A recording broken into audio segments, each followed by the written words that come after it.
أشهد أن لا إله إلا الله وحده لا شريك له وأشهد أن محمدا عبده ورسوله صلى الله عليه وعلى آله وأصحابه ومن تبعهم بإحسان إلى يوم الدين وسلم تسليما كثيرا.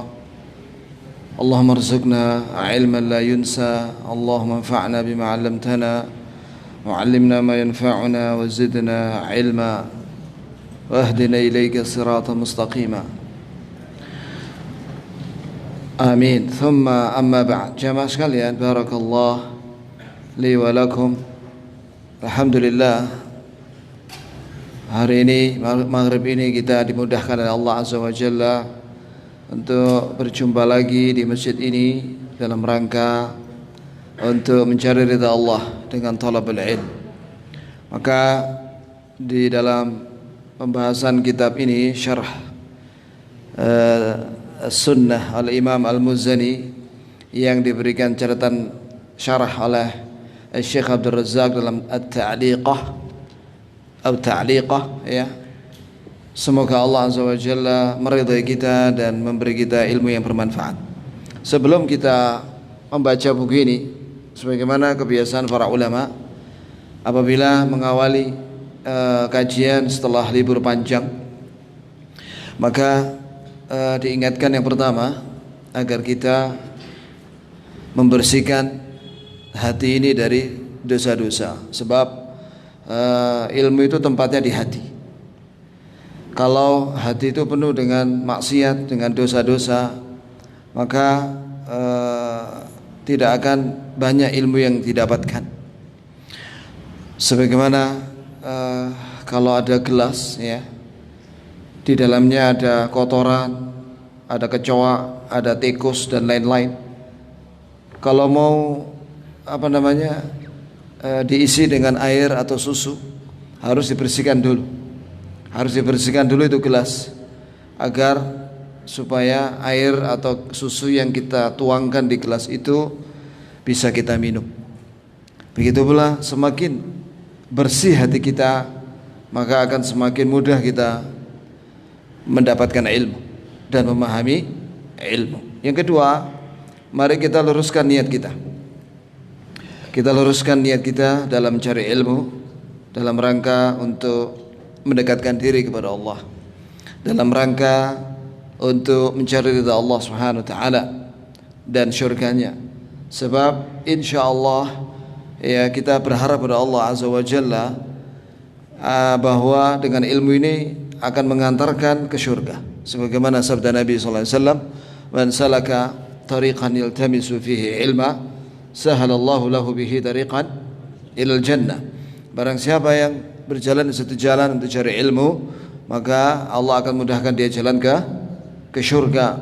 Dan juga barang siapa yang mencari ilmu karena Allah Azza wa Jalla, maka berarti dia dikehendaki oleh Allah kebaikan. Man yuridillahu bi khaira yafaqihu fid din. Barang siapa yang dikehendaki oleh Allah kebaikan, ini kebaikan dunia akhirat, maka Allah akan fahamkan dia dalam masalah agama. Ini dimaksud dengan ikhlas dalam talabul ilm. Ini dimaksud dengan ikhlas dalam mencari ilmu, yang pertama adalah raf'ul jahl an nafsih, itu menghilangkan kebodohan yang ada pada dirinya. Sebab pada dasarnya manusia itu diciptakan dalam keadaan tidak tahu apa-apa. Sebagaimana Allah berfirman dalam Al-Quran, yaitu wallahu akhrajakum min butuni ummahatikum la ta'lamuna syai'ah wa ja'ala lakum as-sam'a wal absara wal afidah. Artinya Allah lah yang mengeluarkan kalian dari perut ibu kalian, dan kalian tidak tahu apa-apa. Yakni manusia ketika lahir tidak memiliki ilmu sama sekali, dia hanya bisa menangis. Setelah itu Allah Azza wa Jalla beri dia pendengaran dan penglihatan dan akal, ya. Dengan itu dia mencari ilmu. Yang kedua dalam ikhlas ini yaitu al-amalu bihi, diniatkan untuk diamalkan. Yang ketiga yaitu raf'ul jahl 'anil khalq atau an ghairihi, itu menghilangkan niat dalam cari ilmu ini untuk menghilangkan kebodohan pada orang lain dengan niat untuk mengajarkannya, yaitu mengajarkan ilmu walaupun kepada istrinya atau kepada anaknya atau kepada orang terdekatnya, Setelah itu fal aqrab, yang setelah itu dan setelah itu, ya, begitu ya ikhwah. Nah, kemudian yang ketiga, sebentar, karena pesan ikhlas ini penting sekali, sebab seorang akan diberkahi oleh Allah Azza wa Jalla, ya, berdasarkan niatnya. Kalau dia ikhlas, ya, senantiasa mengingat Allah Azza wa Jalla dan mendekatkan diri kepada Allah dalam cari ilmu ini dan dalam rangka mengharapkan syurganya dan pahala di sisi Allah Subhanahu wa taala, maka sepanjang ikhlasnya itu dia akan diberkahi oleh Allah Subhanahu wa taala. Ya, sebagaimana perkataan Imam Malik, "Maka lillahi dama wa baqiya wa ma kana li ghairillah infasala." Yani apabila seorang itu ikhlas, maka akan dilanggengkan oleh Allah kebaikannya, termasuk pahalanya diberi oleh Allah Azza wa Jalla.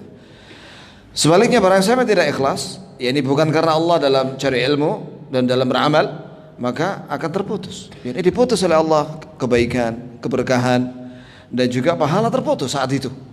Bahkan sampai kata ulama, dalam belajar ilmu dan mengajarkan ilmu itu memperbaharui niat untuk ikhlas itu sampai berkali-kali. Karena kadang terbelokkan niatnya untuk selainnya. Kemudian yang ketiga, ya, seorang talibul ilm hendaklah memiliki semangat yang tinggi. Diriwayatkan oleh Khatib Al-Baghdadi bahwa dia mendengarkan Sahih Bukhari. Antum tahu Sahih Bukhari, ya, Sahih Bukhari, ya, 4 jilid yang matannya. Kalau syarahnya itu sakmene panjangnya, ya.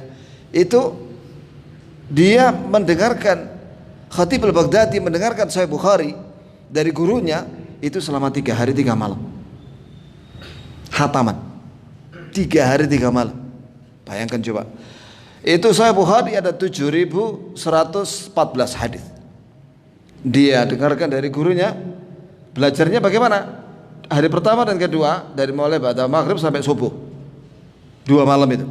Hari ketiga dimulai waktu duha sampai maghrib, kemudian ba'da maghrib sampai subuh, ya, tentunya diputus dengan sholat, kemudian kalau buang hajat ya buang hajat, dan juga waktunya makan, ya, sarapan ya makan, begitu ya. Dan saya mendapati juga di Masjidil Haram itu ada syekh namanya Wasiullah Al-Abbas. Syekh Wasiullah Al-Abbas dalam satu majelis maghrib sampai isya, ya, kemarin terakhir waktu kita umroh itu saya hadir sekali waktu itu pengajian dia mengkaji Sunan Nasa'i. Itu dalam satu dari maghrib sampai isya, kemudian dilanjut ba'da isya, itu sampai menghabiskan kurang lebih 20 bab. Bayangkan coba, ikhwah. Nah, kita orang ini kitab segini nggak hatam-hatam, gimana coba, ya? Nah, maka mari kita meniru salafun salih, para pendahulu kita dari kalangan para ulama, yang mana mereka itu semangatnya tinggi di dalam menghatamkan kitab-kitab para ulama. Ya, kita mulai saja. Di sini ternyata saya cek sudah sampai pada bab halaman 60 di dalam kitab saya ini yang disyarahkan oleh Syekh Abdul Razak bin Abdul Muhsin Al-Abbad hafizahumullah. Berkata Imam Al-Muzani dalam Syarh Sunnah rahimahullah, ahata ilmuhu bil umur, bahwasanya Allah Subhanahu wa taala mengetahui segala sesuatu. Wa anfadha fi khalqihi sabiqal maqdur, dan melaksanakan, ya, dalam penciptaannya sesuai dengan yang sudah ditakdirkan oleh Allah. Jadi ini bab takdir. Pembahasannya di sini, ya ikhwan, bab tentang apa? Takdir Allah Subhanahu wa taala. Saya bacakan aja matanya. Ya'lamu kha'inatal a'yun. Allah Subhanahu wa taala mengetahui mata yang khianat. Mata yang khianat itu mata yang melihat yang haram walaupun sedikit. Wa ma tukhfis sudur, dan Allah mengetahui apa yang disembunyikan dalam dada manusia. Fal khalqu 'amiluna bi sabiqi ilmih, maka makhluk mereka berbuat sesuai dengan apa yang Allah ketahui dalam ilmunya. Wa nafiduna lima khalaqahum lahu min khairin wa syarr. Dan makhluk pasti akan melaksanakan apa yang telah Allah ciptakan untuk mereka, baik itu amalan yang baik atau amalan yang buruk. La yamlikuna li anfusihim min at-ta'ati naf'a. Masya Allah, makhluk tidak memiliki untuk diri mereka dari ketaatan, dari manfaat, kecuali dengan izinnya, dengan kehendaknya. Wala yajiduna ila sarfil ma'siyati anha daf'a. Dan dia tidak mungkin bisa menjauhkan dirinya dari maksiat kecuali dengan izin dari Allah dan kehendak dari Allah Subhanahu wa ta'ala. Setelah itu Syekh Abdul Razzaq hafizahullah menyatakan begini: hadza wa ma ba'dahu hadithun 'anil imani bil qadar. Ini dan pembicaraan setelah ini perbincangan tentang iman dengan takdir. Takdir itu artinya ketentuan Allah. Jadi segala sesuatu sudah ditentukan oleh Allah Subhanahu wa ta'ala. Wa huwa ruknun 'azimun min arkanil iman. Ya, dia merupakan, ini beriman dengan takdir Allah yang baik dan yang buruk, itu merupakan rukun daripada rukun iman yang agung. Sebagaimana sabda Nabi SAW ketika ditanya oleh malaikat Jibril, mal iman? An tu'mina billah wa malaikatihi wa kutubihi wa rusulihi wal yawmil akhir wa tu'mina bil qadri khairihi wa syarrihi. Artinya, ini hadis ini sahih riwayat Muslim. Kau beriman kepada Allah. Iman itu adalah kau beriman kepada Allah dan beriman dengan para malaikatnya, dan beriman dengan kitab-kitabnya, dan beriman dengan para rasulnya, dan beriman dengan hari akhir, dan kau beriman dengan takdir yang baik dan yang buruk. Wa jaa taqriru hadzal rukn al-'azim fi ayatin katsira min al-Qur'an. Dan tentang beriman dengan takdir ini telah disebutkan oleh Allah Azza wa Jalla dalam Al-Quran dalam banyak ayat. Di antaranya Allah Azza wa Jalla berfirman, inna kulla syai'in khalaqnahu biqadar. Sesungguhnya telah kami ciptakan segala sesuatu dengan takdir, ketentuan kami, ya, yang sudah ditentukan oleh kami, maka kami ciptakan begitu. Kemudian juga Allah Azza wa Jalla berfirman, wa kana amrullahi qadaram maqdura. Dan bahwasanya perintah Allah, urusan Allah itu sudah ditakdirkan dengan rinci.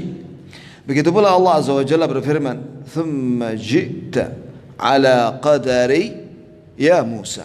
Kemudian engkau wahai Musa datang dengan takdir yang sudah aku tentukan. Dan juga Allah Subhanahu wa taala berfirman, sabbih isma rabbikal a'la alladzi khalaqa fasawwa walladzi qaddara fahada.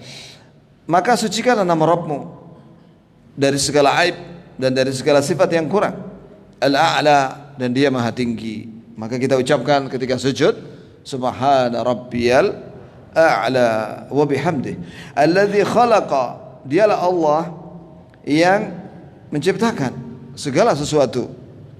Fasawwa, kemudian Allah sempurnakan ciptaannya itu dengan diberi ilham, yakni setiap makhluk agar dia bisa bertahan selama hidup di dunia ini sampai batas waktunya. Dan juga Allah sempurnakan ciptaannya itu kalau manusia diberi oleh Allah Azza wa Jalla panca indera agar bisa mencari ilmu dan kebenaran.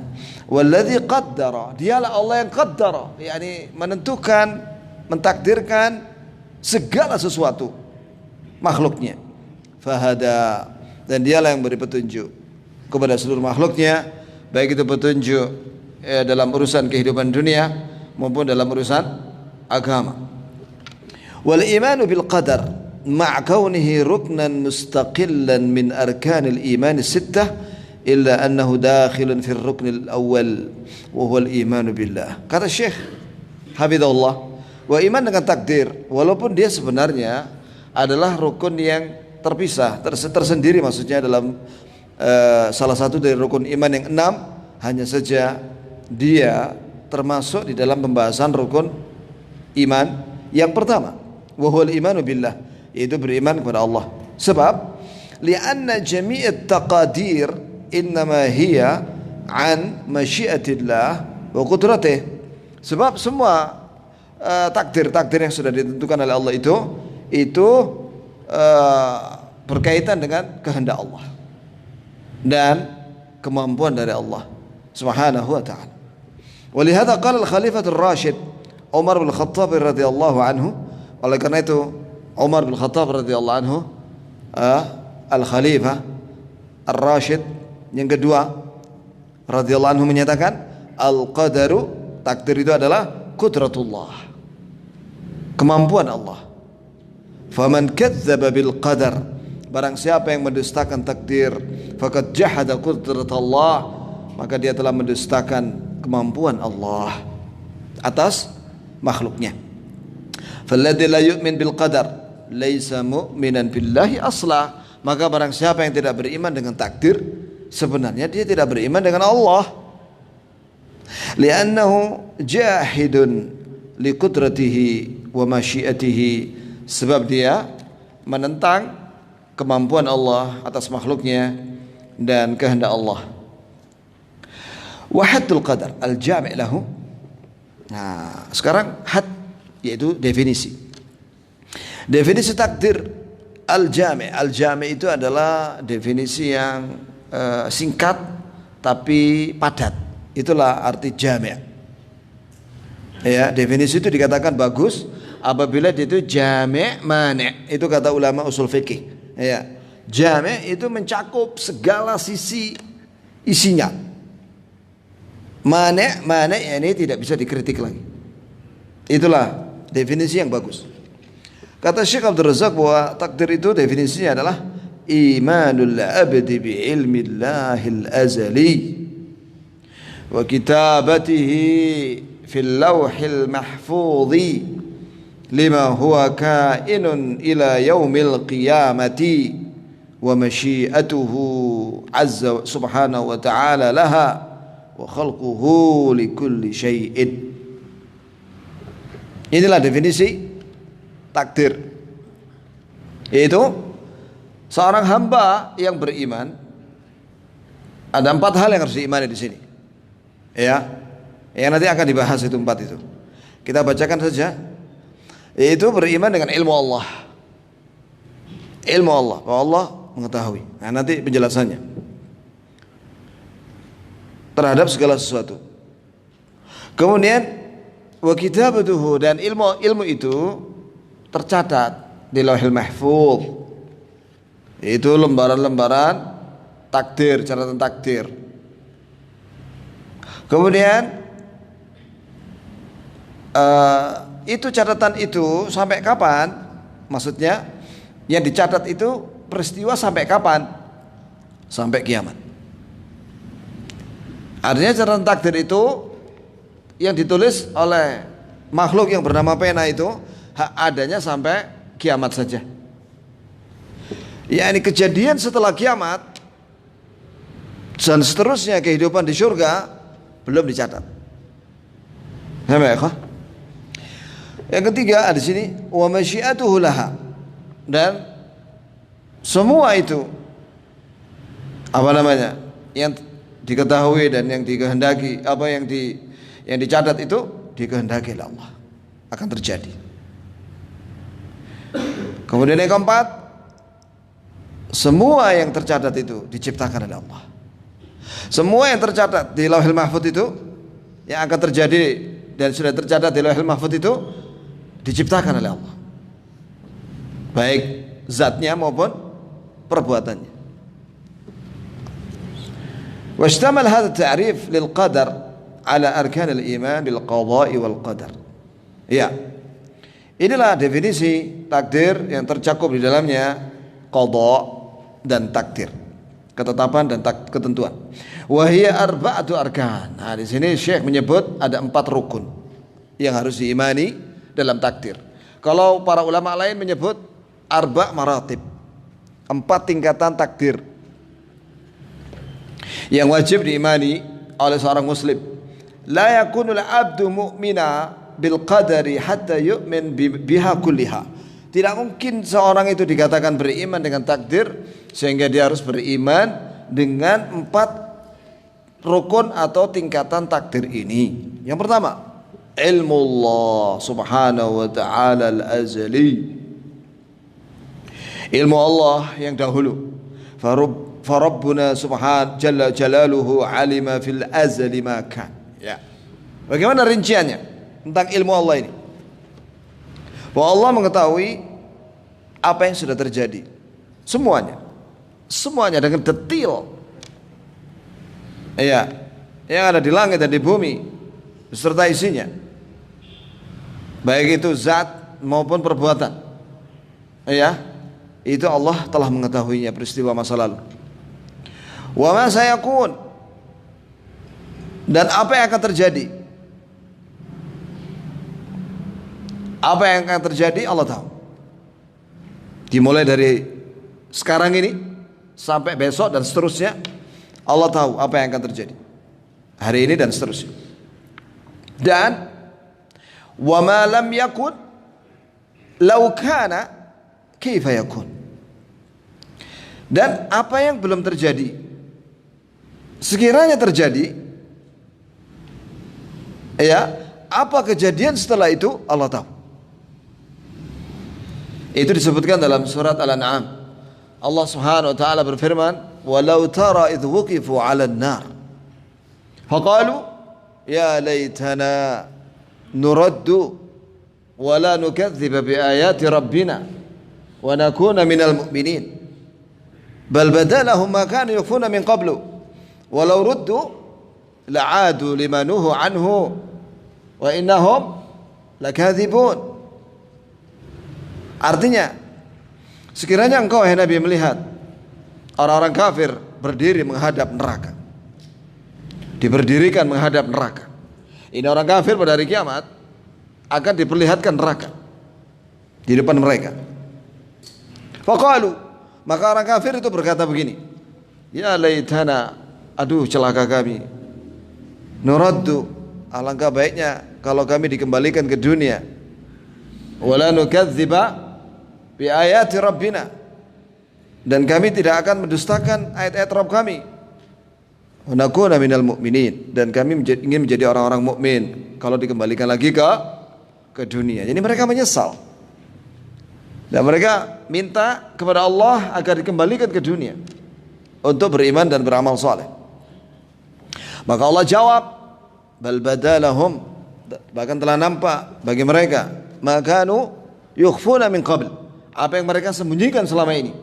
Walau ruddu, sekiranya mereka dikembalikan ke dunia, la'adu limanuhu anhu, mereka akan kembali melakukan yang dilarang dari kekafiran dan kesyirikan, ya, dan mendustakan dan lain sebagainya, mengingkari al-haq yang dibawa oleh para nabi dan rasul.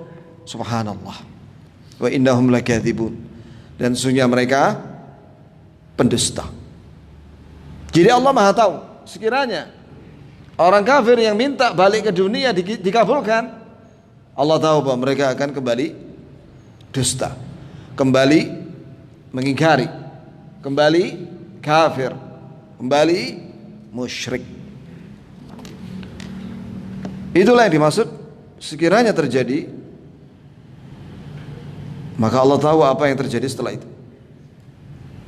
Allahu Akbar.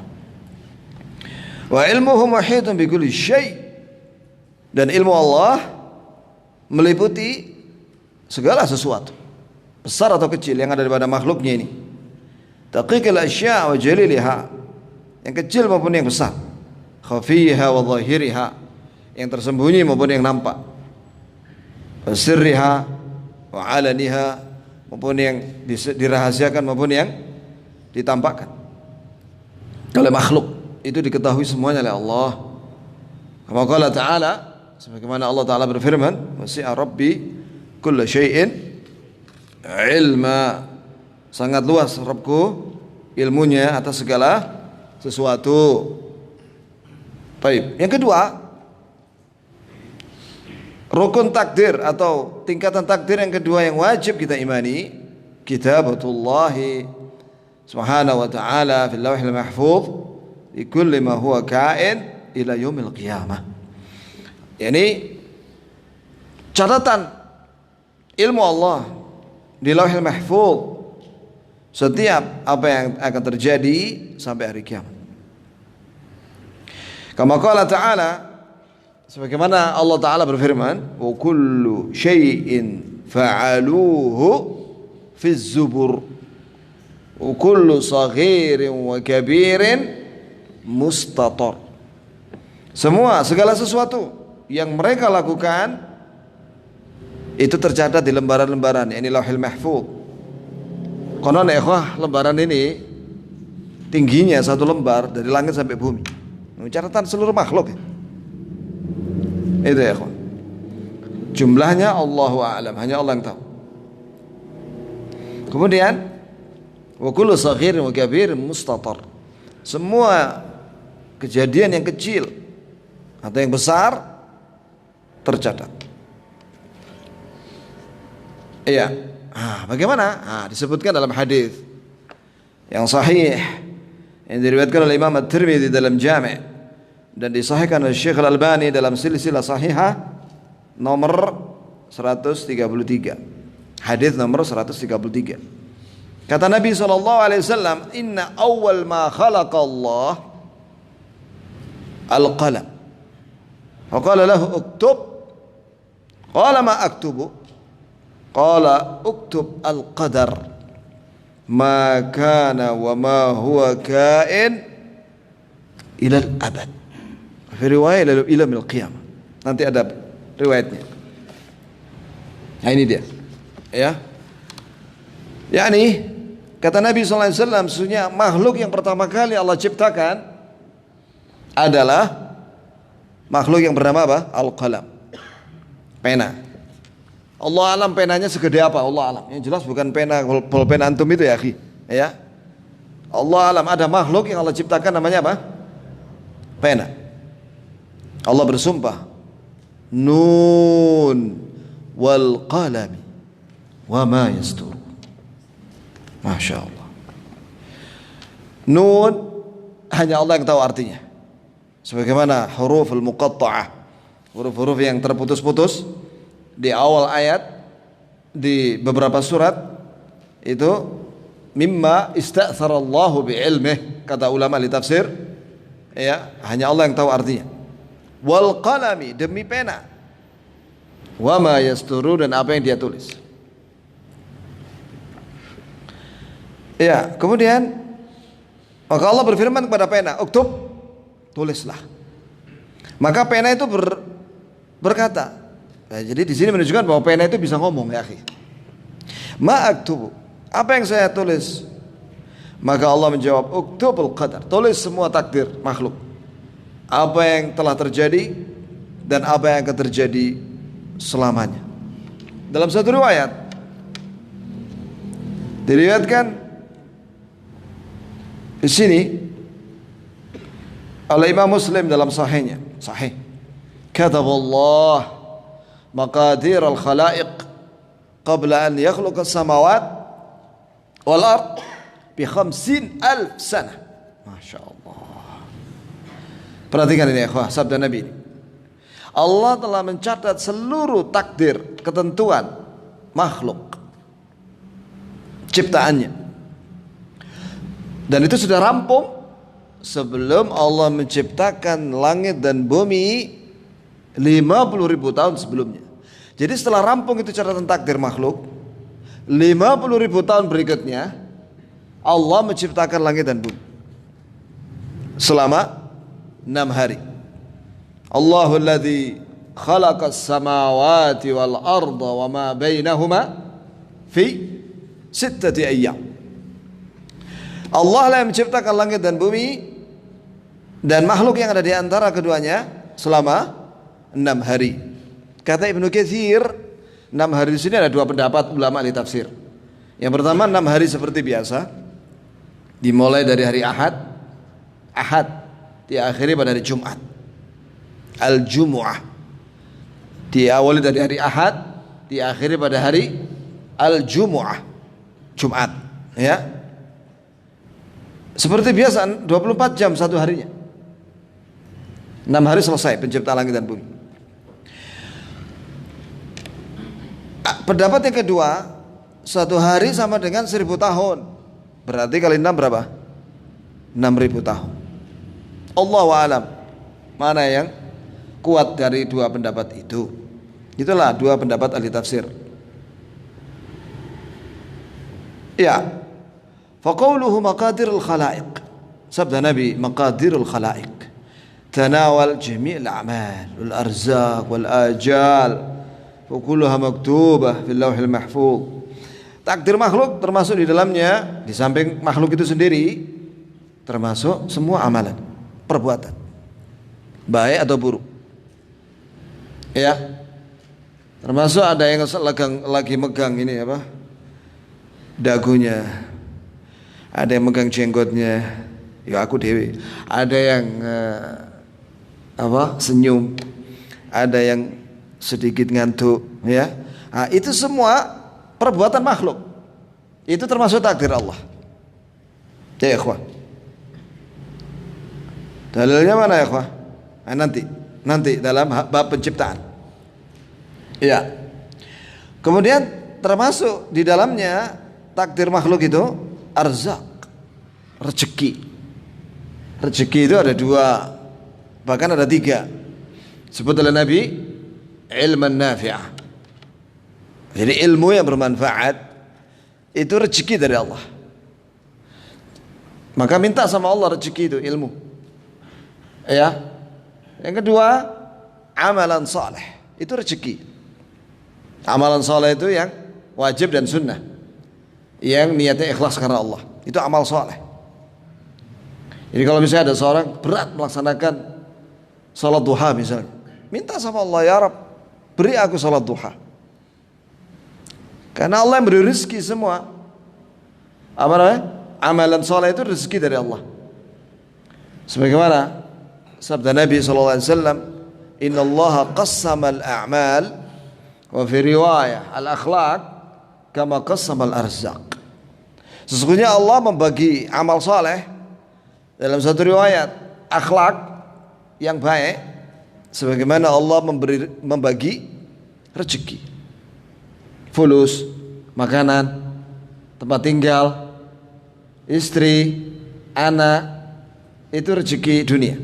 Nah ini yang ketiga. Yang ketiga, rizqan halal. Nah itu ya ikhwah. Rezeki sudah dibagi oleh Allah. Sudah ditentukan oleh Allah Subhanahu wa ta'ala. Kata ulama, rezeki itu ada 2. Dari sisi dilihat dari cara mendapatkannya. Yang pertama, yaitu memang sudah ditetapkan oleh Allah rezeki itu. Ini rezeki dunia. Ya ikhwah. Sebagaimana Allah Ta'ala berfirman, "Wa ma min dabbatin fil ardi illa 'ala Allahi rizquha." Tidak ada satupun makhluk yang berjalan di bumi kecuali sudah ditentukan rezekinya. Allah sudah jamin rezekinya. Contoh, ada orang dapat rezeki tanpa bekerja. Contohnya siapa ya? Orang di penjara itu. Turu di penjara ya akhi. Dikasih makan deh oleh Allah Ta'ala. Iya kan? Imam Syafi'i memberi contoh seperti burung yang sakit, yang dia tidak bisa terbang karena sayapnya patah satu. Bagaimana dia diberi rezeki oleh Allah? Lewat umiknya, induknya. Dia dikasih makan lewat mulutnya. Masya Allah. Walaupun dia sakit, dikasih rezeki oleh Allah. Ya, begitu ya ikhwan. Nah, yang kedua, rezeki dengan apa? Usaha. Dengan sebab usaha, ikhtiar dan doa. Imam Syafi'i ngasih contoh, ada 2 orang sama-sama dia pekerja jasa dengan tenaga. Si A ketika melihat ada orang datang bawa barang, malas aku nggak mau mengambil barangnya, kamu aja deh. Dia nunjuk sama temannya si B, maka si B ngambil barang itu, mengantarkannya ke rumahnya. Dia dapat uang. Si A nggak dapat, karena dia saat itu lagi nggak mau bekerja, nggak tahu apa sebabnya. Nah di situ menunjukkan bahwa rezeki bisa didapatkan dengan apa? Ikhtiar, dengan usaha.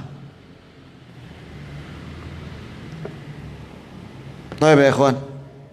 Selanjutnya termasuk takdir Allah Azza wa Jalla ajal kematian ya ikhwan. Sebagaimana Allah Ta'ala berfirman, wa ma kana li nafsin an tamut illa biiznillah kitaban muajjala. Tidak ada jiwa mati kecuali dengan izin Allah, dan itu sudah tercatat di kitab, yakni Lauhul Mahfuz, sebelum dia diciptakan. Jadi kita semua ini yang hadir di masjid ini sudah ada catatan matinya. Tanggal berapa? Hari apa? Kemudian sebab matinya apa? Dan matinya di mana? Dan dikubur di mana? Allah sudah tahu dan sudah tercatat. Ya. Maka kita mumpung masih sehat dan diberi umur, mari kita isi di dunia ini dengan amal saleh untuk bekal setelah mati. Ya ikhwah. Karena ini majelis ilmu, salat maghrib, salat sunnah, salat isya, ba'da isya, dan juga amalan-amalan wajib dan sunnah yang lainnya, itulah yang akan bermanfaat buat kita ba'dal maut, setelah mati, baik di alam kubur maupun di akhirat pada hari kebangkitan. Makanya kalau ada orang HUT, hari ulang tahunnya HUT, ya, apa yang mau dia rayakan? Apakah dia merayakan berkurangnya umur, atau dia merayakan sudah dekat dengan kematian? Dia merayakan dekatnya kematian. Kontradiksi. Merayakan kematian, dekatnya kematian. Ya, sebenarnya orang semakin bertambah hari, bertambah detik, menit, jam, siang, malam, Jumat, bulan, tahun, semakin berkurang jatah umurnya dan waktunya di dunia ini. Ya, itu ya ikhwan. Fa kulluha maktuba fil Lauhil Mahfuz. Itu semua tercatat di Lauhil Mahfuz.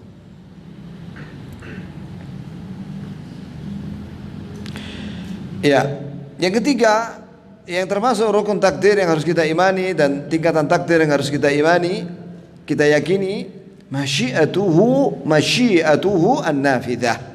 Itu kehendak Allah yang pasti terjadi. Wa kullul umur bi masyiatillah. Segala sesuatu terjadi dengan kehendak Allah. Corona ini yang masih bergentayangan ini di negara kita ini, ya itu juga dengan kehendak Allah. Ya. Makanya para ulama kita seperti Ibnu Katsir dalam Al-Bidayah wan Nihayah ketika memberitakan tentang peristiwa taun, penyakit pandemi taun tahun 449 Hijriah. Beliau menyatakan waktu kejadian taun itu bukan hanya penyakit yang menyebar, kelaparan. Ya sama dengan zaman sekarang ini. Gara-gara penyakit corona ini banyak yang di PHK. Usaha menurun. Betul nggak ya, Pak? Usaha menurun karena orang pada di rumah semua, takut keluar rumah. Ya, tapi pada akhirnya ya keluar juga. Gimana? Mau mati di rumah, nggak makan, ya carilah. Tapi pakai masker ya, akhi. Ya, pakai masker. Kemudian, bagaimana kondisi kelaparan waktu itu kata Ibnu Katsir? Mereka sampai makan mayat. Bayangkan coba. Kuburan itu orang habis dikubur itu dibongkar lagi, dimakan, dagingnya dibakar untuk dijadikan sate. Allahul musta'an. Kemudian terjadi apa lagi? Kebakaran di mana-mana. Subhanallah. Nah, akhirnya apa? Waktu itu kaum muslimin yang kaya-kaya berinfak, mengeluarkan hartanya, sedekah. Yang kaya-kaya. Kemudian yang tadinya nggak pernah ke masjid, ke masjid. Ya ke masjid lah. Ya. Wallahi kalimat Ibnu Katsir ini yang difatwakan oleh Syekh Abdul Muhsin Al-Abbad. Waktu itu di Madinah belum ada corona. Ketika ditanya, Syekh, bagaimana kalau corona menimpa kita?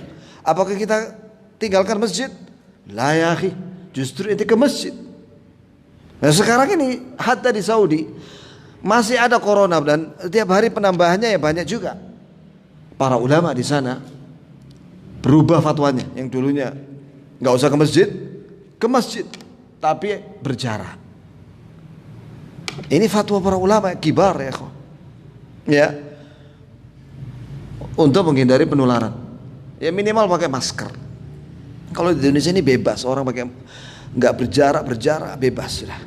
Yang penting pakai masker ketika sholat, ya.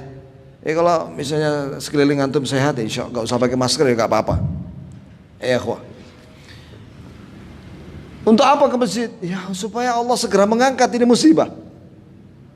Setelah itu alat-alat musik dihancurin. Alat-alat musik dihancurkan. Yani meninggalkan maksiat. Lah kalau ada orang kepingin bebas dari corona, menghibur para dokter dan aparat dengan dangdutan dan apa coba? Tambah kena corona, ya. Itu ya ikhwan, Allahul musta'an. Maka wajib kita bertobat kepada Allah. Minta ampun, banyak istighfar, astagfirullah banyak-banyak. Dan bertobat kepada Allah ya atas segala dosa.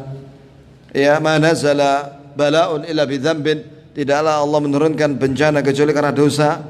Wa ma rufi' illa bit taubah, dan tidaklah diangkat itu bencana termasuk corona kecuali dengan taubat dan nasuha, bukan dengan maksiat lagi. Bukan new normal kemudian maksiat, bukan. New normal ini supaya orang nggak kelaparan. Maka ekonomi biar jalan, tapi tetap menjaga jarak, ya. Jangan salaman sama orang yang sakit corona, jangan salaman ya akhi, ya. Nah itu ya. Kalau sama orang sehat, ya nggak apa-apa. Tanya dulu itu sehat tak? Ayo salaman. Karena ada sebagian ikhwan kita tersinggung ya ikhwan. Nggak salaman, oh ya sudah, ente sehat toh? Ya sudah salaman. Ya karena dia sehat tak apa-apa. Tapi setelah itu cuci tangan. Ya benar ya akhi, cuci tangan. Ya enggak apa-apa, cuci tangan. Nah, pakai sabun. Dan jangan megang-megang muka, jangan sering-sering megang muka. Cuci tangan, ya begitu ya. Kalau wudu jangan lupa istinsyak. Masukkan air ke hidung dan mengeluarkan, hirup dan dikeluarkan. Bi'idznillah ta'ala. Dan jangan cemas, stres.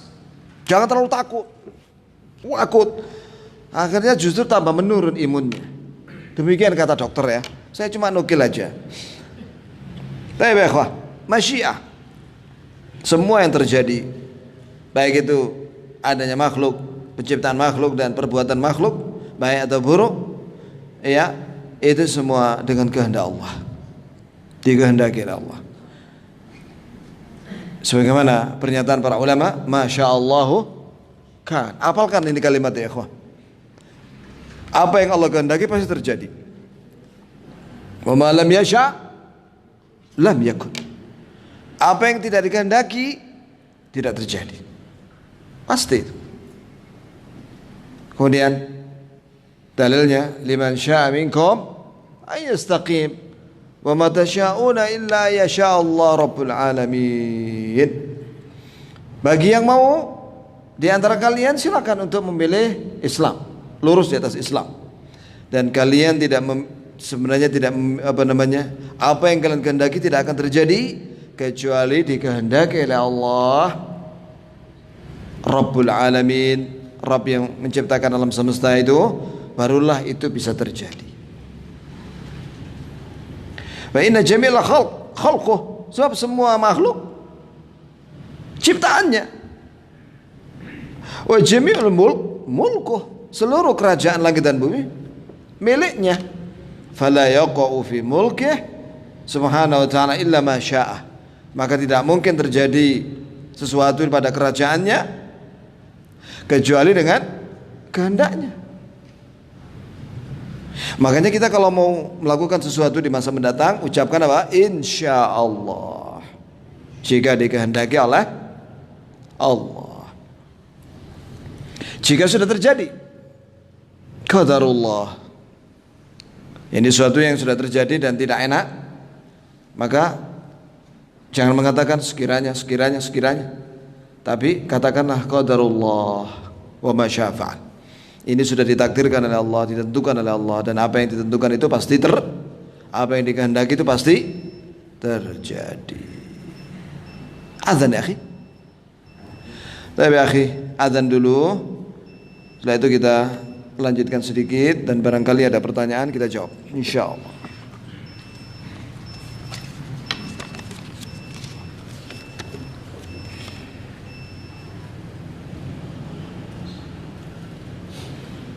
Allahu Akbar, Allahu Akbar, Allahu Akbar,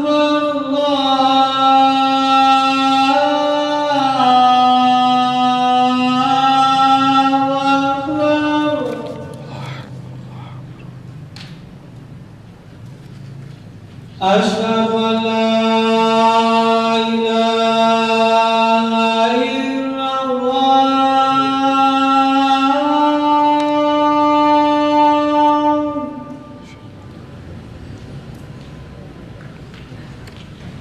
أشهد أن لا إله إلا الله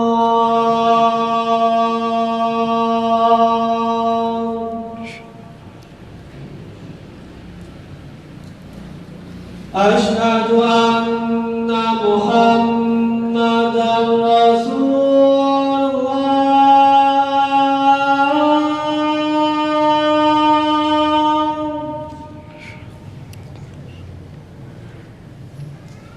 أشهد أن محمدا رسول الله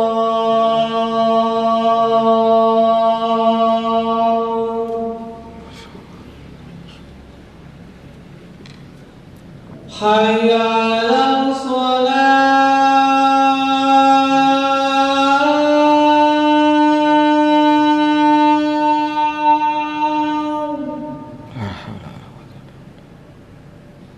حي على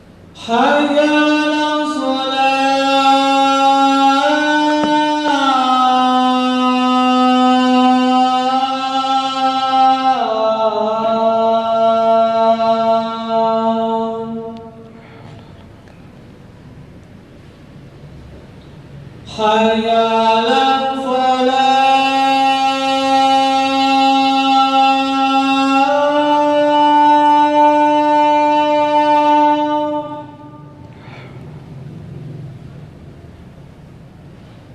حي على الفلاح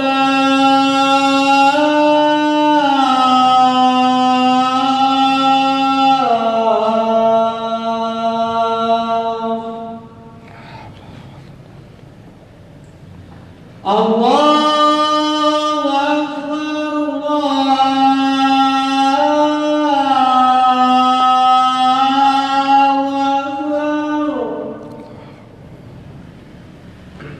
لا إله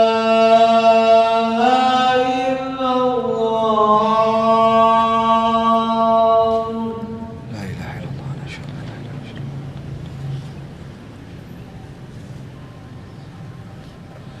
Kita lanjutkan sebentar ya ikhwah. Yang keempat, yang terakhir dari pembahasan tentang rukun takdir yang harus kita imani, yaitu khalquhu jalla jalaluhu likulli syai. Bahwa Allah menciptakan segala sesuatu. Jadi semua yang ditakdirkan oleh Allah dalam Lauhul Mahfuz yang diketahui dan dikehendaki itu Allah menciptakannya. Iya, sebagaimana Allah Ta'ala berfirman, Allahu khaliqu kulli syai. Allah lah yang menciptakan segala sesuatu dari tidak ada menjadi ada, baik yang ada di langit maupun di bumi. Wa qala wallahu khalaqakum wa ma ta'malun.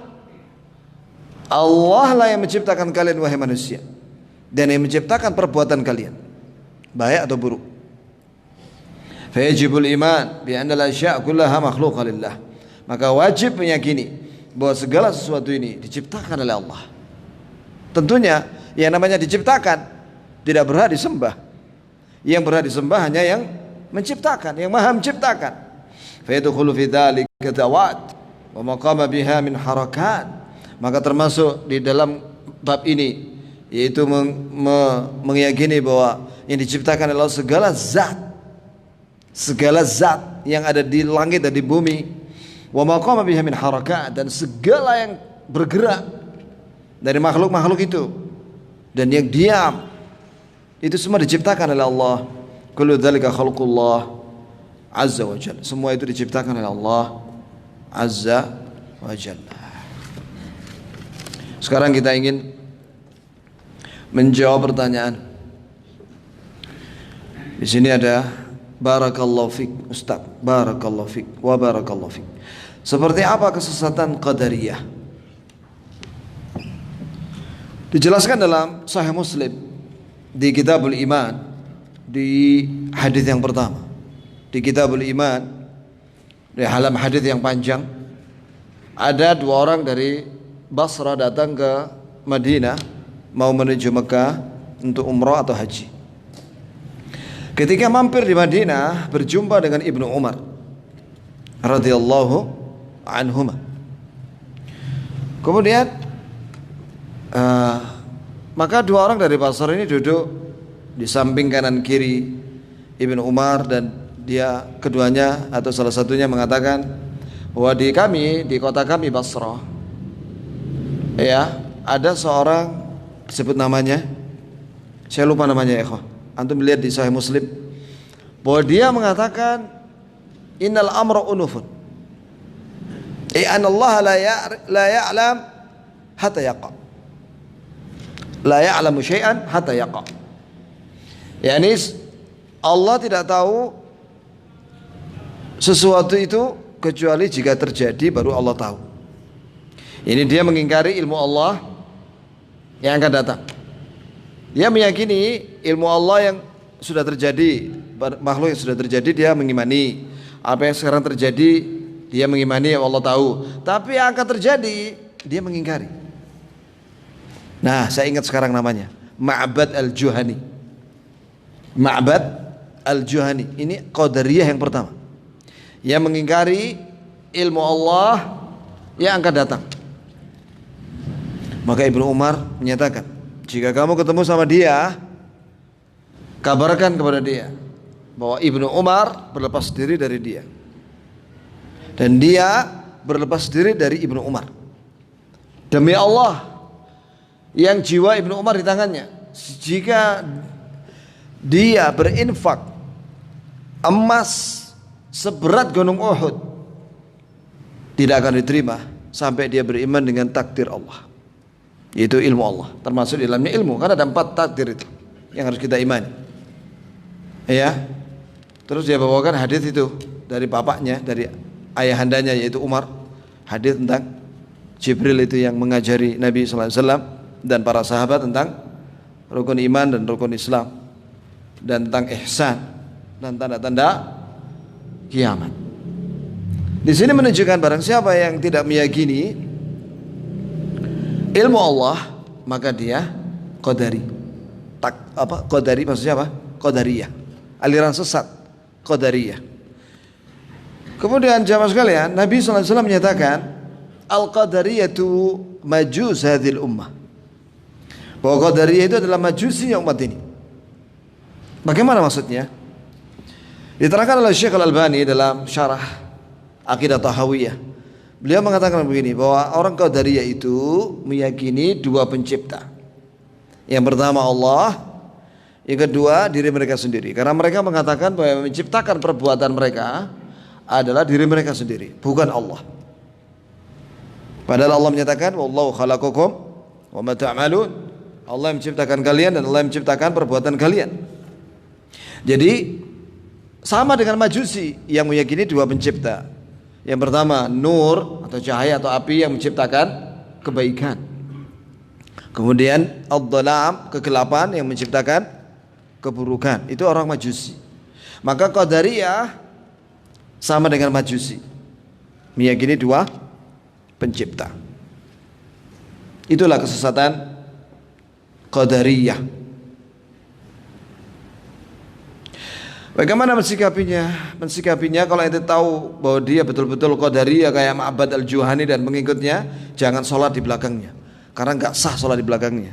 Karena Qadariyah yang seperti itu keluar dari Islam, karena mengingkari ilmu Allah.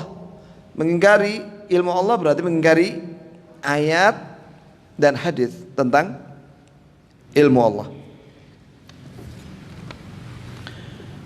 Kalau zaman sekarang apa ada ya ikhwah? Dulu ada ya yang katanya tidak beriman dengan takdir. Wah, jelas itu kafir.